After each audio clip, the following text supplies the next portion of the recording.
परळी इथल्या कृषी महोत्सवाच्या मुख्य मंडपात मोठी दुर्घटना टळली। CO2 सिलेंडरचा पाईप निघून मोठा आवाज झाल्यानं घबराट।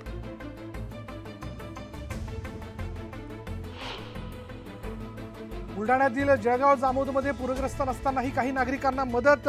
कोट्यवधींच्या घोटाळ्याचा आरोप करत नुकसानग्रस्तांचा तहसील कार्यालयात ठिय्या। बुलढाण्याच्या पिंपळगाव राजा इथल्या ग्रामपंचायतीला कुलूप। संतप्त ग्रामस्थांकडून गैरहजर कर्मचाऱ्यांवर कारवाईची मागणी।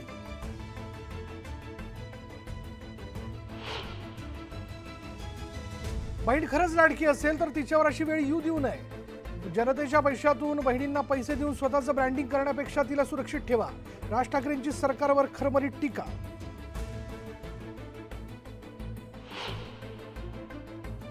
बलात्काराच्या विरोधात आंदोलन करणं गुन्हा असेल तर तो मला मान्य आहे। मला सरकारनं फाशीची शिक्षा द्यावी किंवा जेलमध्ये टाकावं। सुप्रिया सुळेंचं सरकारला आव्हान।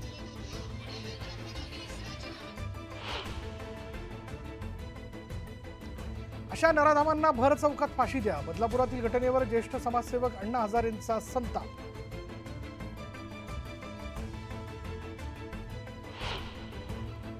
पुण्यात अल्पवयीन मुलीसोबत लैंगिक अत्याचाराचा प्रकार उघड। समर्थ पोलीस स्टेशनमध्ये 4 जणांवर गुन्हा दाखल, 4 ताब्यात।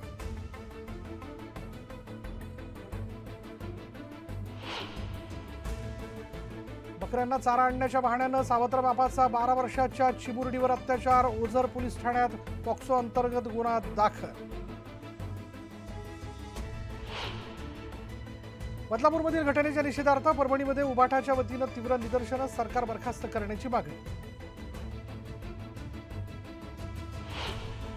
सोलापूर रेल्वे स्थानकावर धावत्या रेल्वेत चढणाऱ्या तरुणाचा जीव बचावला। रेल्वे आणि फलाटाच्या गॅपमध्ये पडलेल्या तरुणाला रेल्वे पोलिसांनी सुखरूपरित्या बाहेर काढलं।